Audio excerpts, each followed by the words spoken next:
Bueno, la clase de hoy vamos a ver el tema de la cinemática.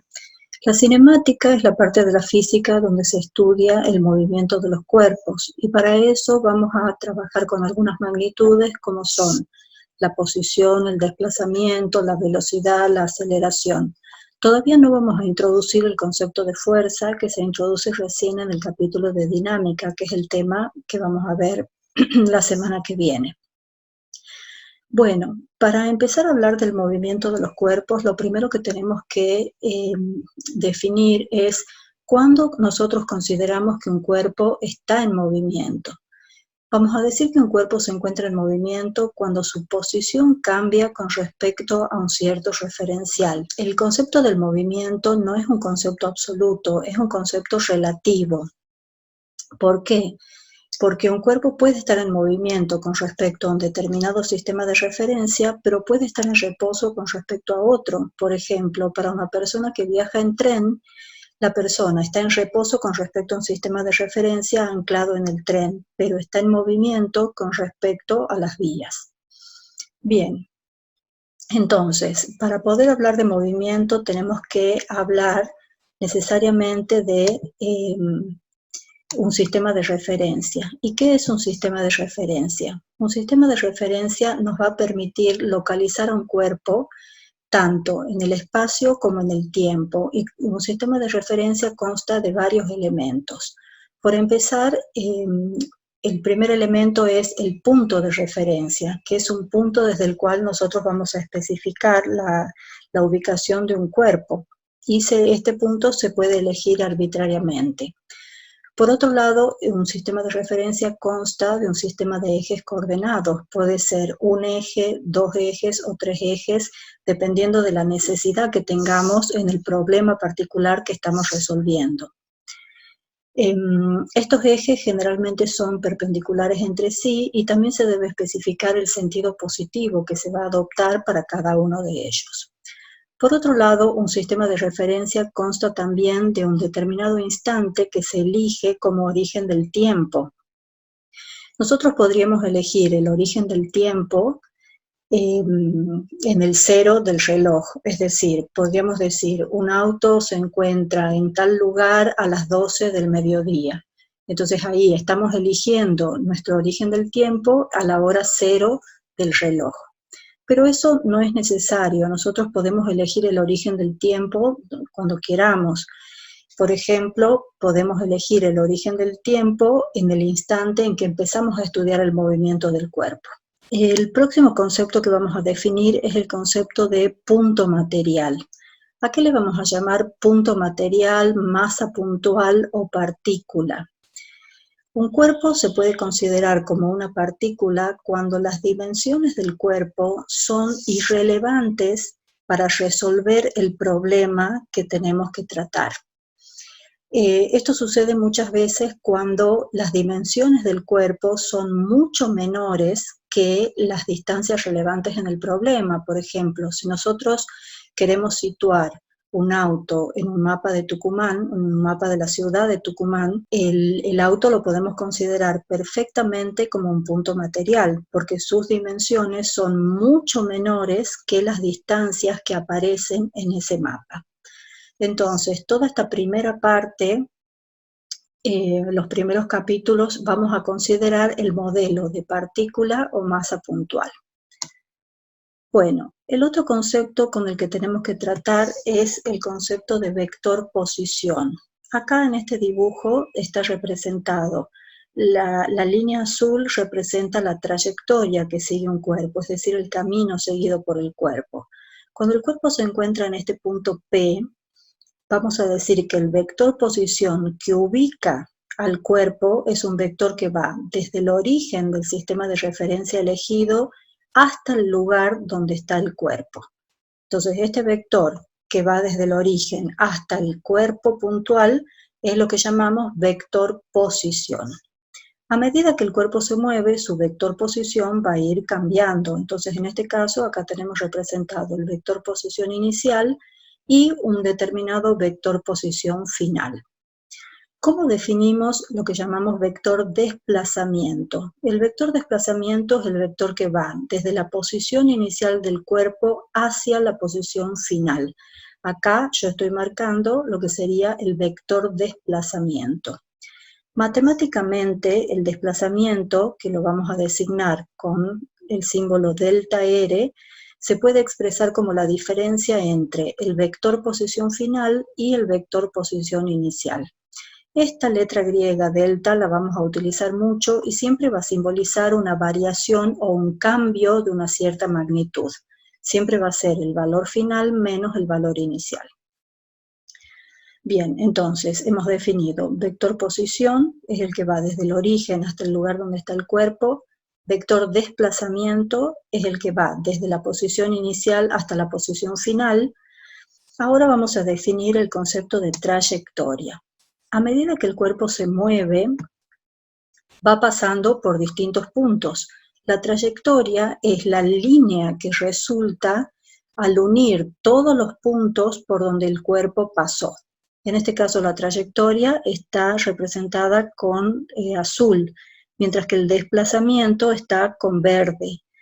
Notemos que la longitud de la trayectoria no tiene por qué coincidir con el módulo del vector desplazamiento. En general no coinciden. Eso va a suceder únicamente cuando el cuerpo se desplaza en línea recta y siempre en el mismo sentido.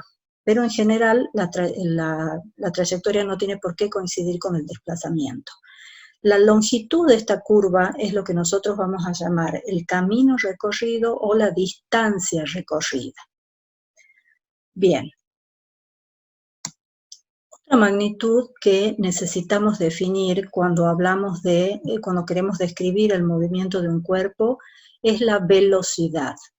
La velocidad nos mide cuán rápido o cuán lento el cuerpo se mueve. Si un cuerpo pasa, por ejemplo en este dibujo, desde el punto A hasta otro punto A', lo puede hacer rápidamente, es decir, invirtiendo poco tiempo, o lo puede hacer lentamente, es decir, invirtiendo mucho tiempo. Entonces, en una primera aproximación podríamos pensarla la velocidad como que es la distancia recorrida por unidad de tiempo, pero en realidad, de un modo más estricto, la velocidad se define como un vector. Entonces, la definición rigurosa de velocidad media va a ser el cociente entre un determinado desplazamiento realizado por el cuerpo y el tiempo, el intervalo de tiempo empleado en realizar ese desplazamiento. Por ejemplo, acá el cuerpo va desde el punto A hasta el punto A', realiza este desplazamiento delta R. Ese desplazamiento delta R dividido en el tiempo que demoró el cuerpo para ir desde A hasta prima es lo que me va a dar la velocidad media. Al igual que el vector desplazamiento, como dijimos, la velocidad media es un vector. Ahora, cuando nosotros calculamos la velocidad media, sufrimos una cierta pérdida de información. ¿Por qué? Porque veamos en la parte B del dibujo. Si el cuerpo se mueve desde el punto A hasta el punto A', siguiendo la trayectoria 1 y después siguiendo la trayectoria 2, y demora el mismo tiempo en los dos casos, la velocidad media calculada va a ser la misma, porque el desplazamiento fue el mismo. Entonces, este cálculo de la velocidad media no me dice qué es lo que hizo realmente el cuerpo desde la posición inicial hasta la posición final. Entonces, para evitar esa pérdida de información, lo que podemos hacer es ir tomando vectores de desplazamiento cada vez más pequeños. En el límite vamos a definir la velocidad instantánea como el límite cuando delta t tiende a 0 de delta r sobre delta t. Es decir, una velocidad instantánea sería una velocidad media calculada en un intervalo de tiempo muy pequeñito. Nos fijemos acá que a medida que el tiempo disminuye y que por lo tanto el vector desplazamiento se hace más pequeño, este desplazamiento empieza a confundirse con la trayectoria. Entonces, en el límite, cuando delta t tiende a 0, el vector desplazamiento prácticamente coincide con una porción de la trayectoria y eso va a hacer que la velocidad instantánea calculada a partir de ese desplazamiento elemental resulte ser un vector que es tangente a la trayectoria. ¿Qué quiere decir eso? Que el vector velocidad instantánea toca a la curva por donde se mueve el cuerpo en un punto y resulta ser tangente a esa curva. Bueno, la velocidad, como ustedes ya saben, en el sistema internacional la medimos en metros por segundo. Otra unidad muy utilizada, que ya la hemos utilizado, es el kilómetro por hora. Recordemos cómo teníamos que hacer para transformar. Para transformar, por ejemplo, kilómetros por hora a metros por segundo, necesitábamos la equivalencia entre kilómetros y metros, y por otro lado, la equivalencia entre horas y segundos. Entonces, supongamos que tenemos 1 kilómetro por hora. Nosotros sabemos que 1 kilómetro equivale a 1000 metros. Entonces, en este caso, dividimos en 1 kilómetro y multiplicamos por 1000 metros, de modo que el kilómetro se cancele. Por otra parte, sabemos también que 1 hora equivale a 3600 segundos. Entonces, acá multiplico por 1 hora para que esta unidad se cancele y divido en los 3600 segundos. De esta forma, las unidades viejas se cancelan y me queda al final en metros por segundo el resultado. Si tuviéramos al revés, si tuviéramos la velocidad en metros por segundo y quisiéramos transformarla a kilómetros por hora, también multiplicamos y dividimos por los dos miembros de la equivalencia, pero en este caso, los 1000 metros lo ponemos en el denominador para que se me cancele con la unidad que yo tenía, y el kilómetro lo ponemos en el numerador. Y en este caso, los 3600 segundos irían en el numerador para poder cancelar los segundos, y 1 hora iría en el denominador. La otra cosa que tenemos que aclarar es que cuando nosotros hablemos de velocidad, nos estamos refiriendo al vector. Y hay que tener en cuenta que el vector tiene módulo, dirección y sentido. En cambio, cuando nosotros hablemos de rapidez, nos estamos refiriendo únicamente a el módulo del vector velocidad. Entonces, en los problemas hay que tener mucho cuidado, porque si hablamos de velocidad, siempre nos referimos al vector. Si hablamos de rapidez, nos estamos refiriendo únicamente al módulo de ese vector, sin tener en cuenta dirección y sentido. Bueno, la rapidez con que se mueven los diferentes animales varían mucho, de acuerdo a si estos animales son terrestres, a si se desplazan en el aire o si viven en el agua. Como para tener una idea de los valores, lo primero que tenemos que aclarar es que el valor de la velocidad para un determinado animal depende si estamos pensando en la velocidad máxima que ese ser vivo puede alcanzar, o si estamos pensando en una velocidad que puede sostener durante un largo periodo de tiempo. Acá en este cuadro, por ejemplo, están indicados los valores de velocidades máximas para algunos animales. El más veloz es el guepardo, que puede alcanzar a una velocidad máxima de unos 114 kilómetros por hora, pero no la puede sostener durante mucho tiempo. Apenas puede recorrer un centenar de metros con esta velocidad. Los herbívoros, como los antílopes, por ejemplo, alcanzan velocidades máximas de 95 kilómetros por hora. Son velocidades bastante altas. Si pensamos, por ejemplo, en las aves, por ejemplo, las aves rapaces, un águila cuando cae en picada, por ejemplo, para cazar, puede llegar al suelo con una velocidad aproximada de unos 250 a 300 kilómetros por hora. Esta es una velocidad muy grande. Si pensamos, por ejemplo, que un avión vuela a una velocidad más o menos de 300 kilómetros por hora. Para los animales que se mueven en el agua, los valores de velocidad que pueden alcanzar son mucho menores. ¿Por qué? Porque el agua presenta mucha más resistencia al movimiento que el aire. Las máximas velocidades que pueden alcanzar algunos tiburones, por ejemplo, es de unos 50 kilómetros por hora. Bueno, Eso es como para tener una idea de qué valores de rapidez podemos encontrar en el reino animal.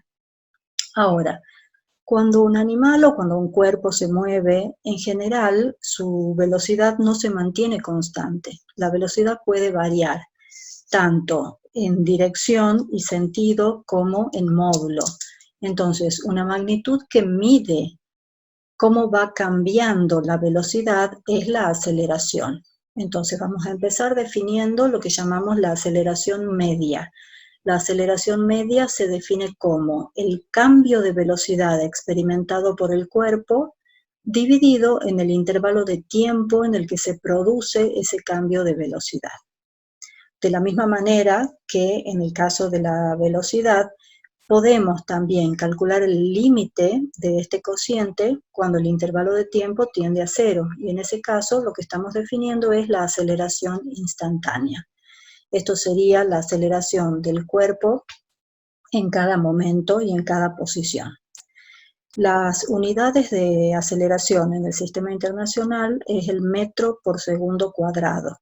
Y lo que me indica la aceleración, el valor de la aceleración, es el cambio de velocidad que se produce en cada unidad de tiempo. Por ejemplo, si tuviéramos un cuerpo que tiene una aceleración de 2 metros por segundo cuadrado, eso significaría que en cada segundo el cambio de velocidad es de 2 metros por segundo.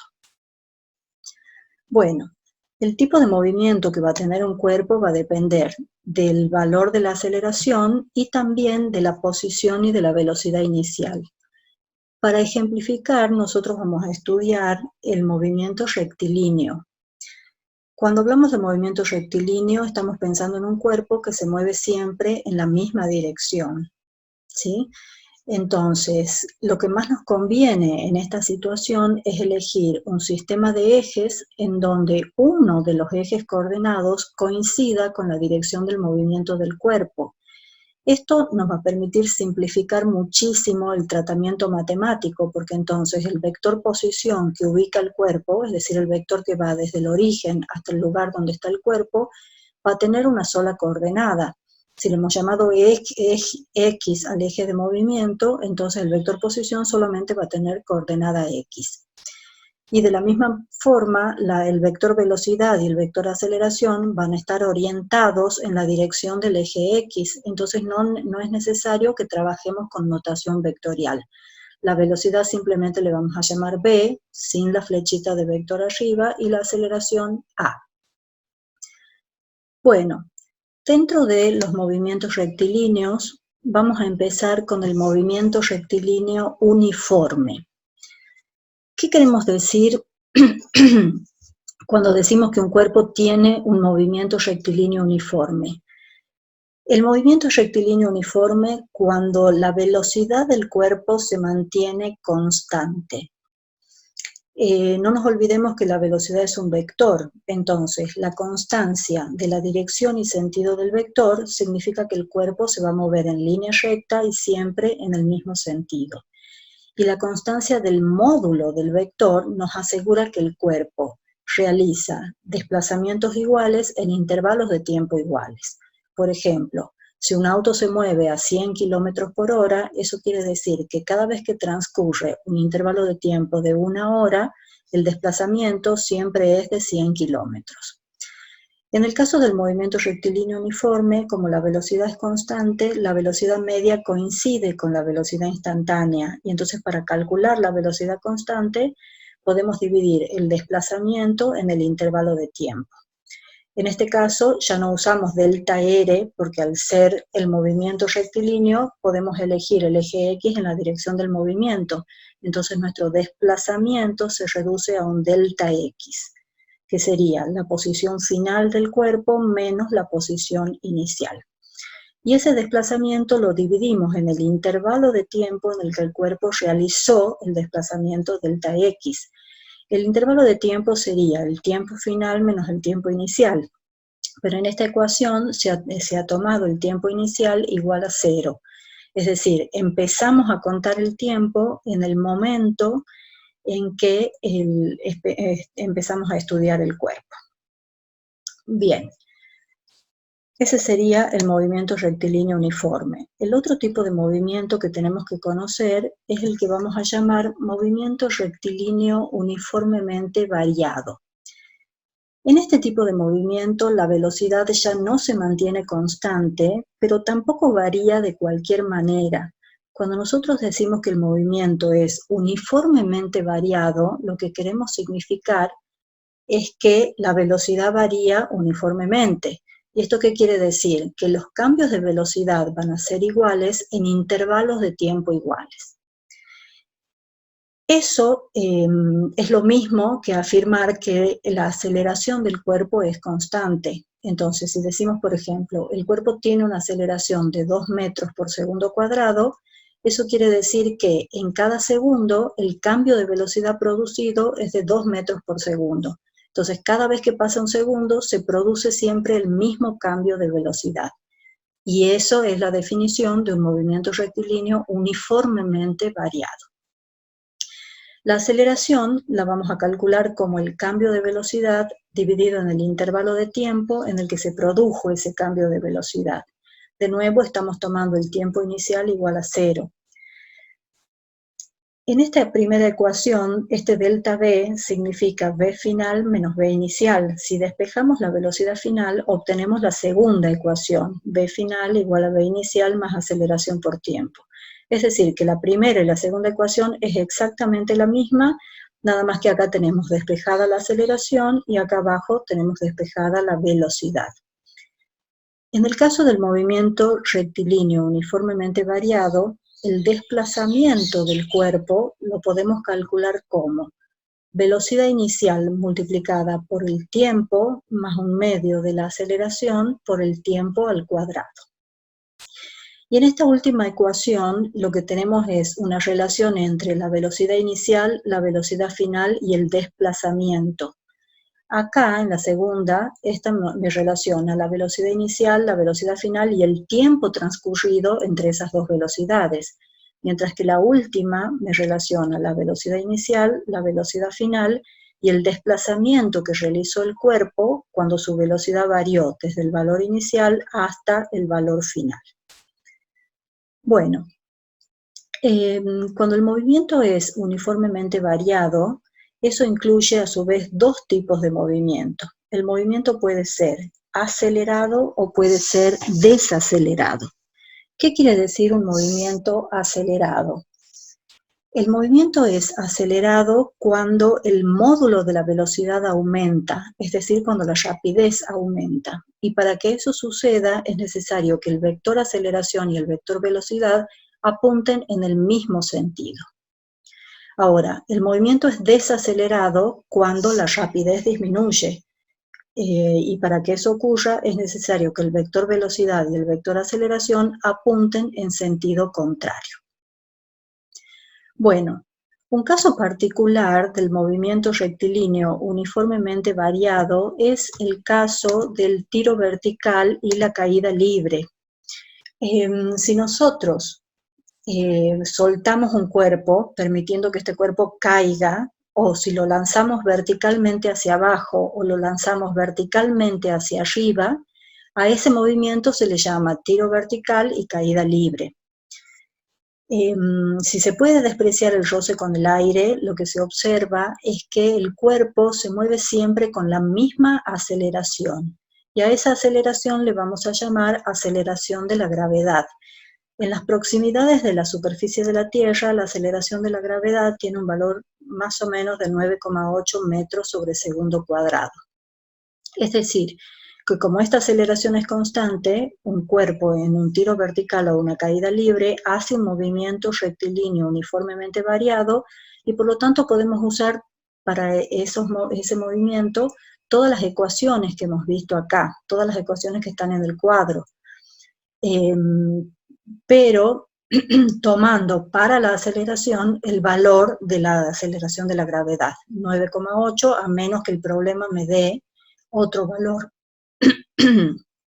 Bueno, con respecto a esto, al resolver los problemas, si el cuerpo se mueve hacia abajo, ya sea porque lo arrojamos hacia abajo o porque lo dejamos caer, En general nos conviene tomar el eje de movimiento positivo hacia abajo, que es el sentido del movimiento. Y en ese caso, el vector aceleración, que es la gravedad que apunta verticalmente hacia la Tierra, va a ser positiva. En cambio, si nosotros tenemos un problema donde un cuerpo es lanzado verticalmente hacia arriba, ahí nos conviene tomar el eje X positivo hacia arriba. Pero como la gravedad apunta para abajo, en ese caso vamos a tener que tomar una aceleración que sea negativa, es decir, menos 9,8. Bueno, lo último que les quiero comentar es el tema del salto en los animales. Vamos a resolver varios problemas en donde vamos a analizar el salto de un animal, pero siempre concentrándonos en el caso del salto vertical. Acá en este ejemplo lo que observamos es una pulga, ¿no es cierto?, que está apoyada en el piso y acá ya despegó del piso. Cuando analicemos el salto de un animal o de un ser humano, vamos a distinguir dos etapas bien diferenciadas. Acá en este esquema se ha representado al insecto, por ejemplo la pulga, con sus patitas flexionadas. Entonces, lo que va a hacer la pulga es estirar las patas para darse impulso, ¿no es cierto?, y poder despegar del piso.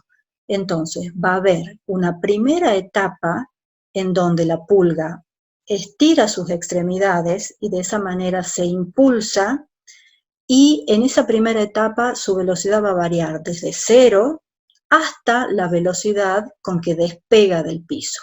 Esa primera etapa va a ser un movimiento acelerado.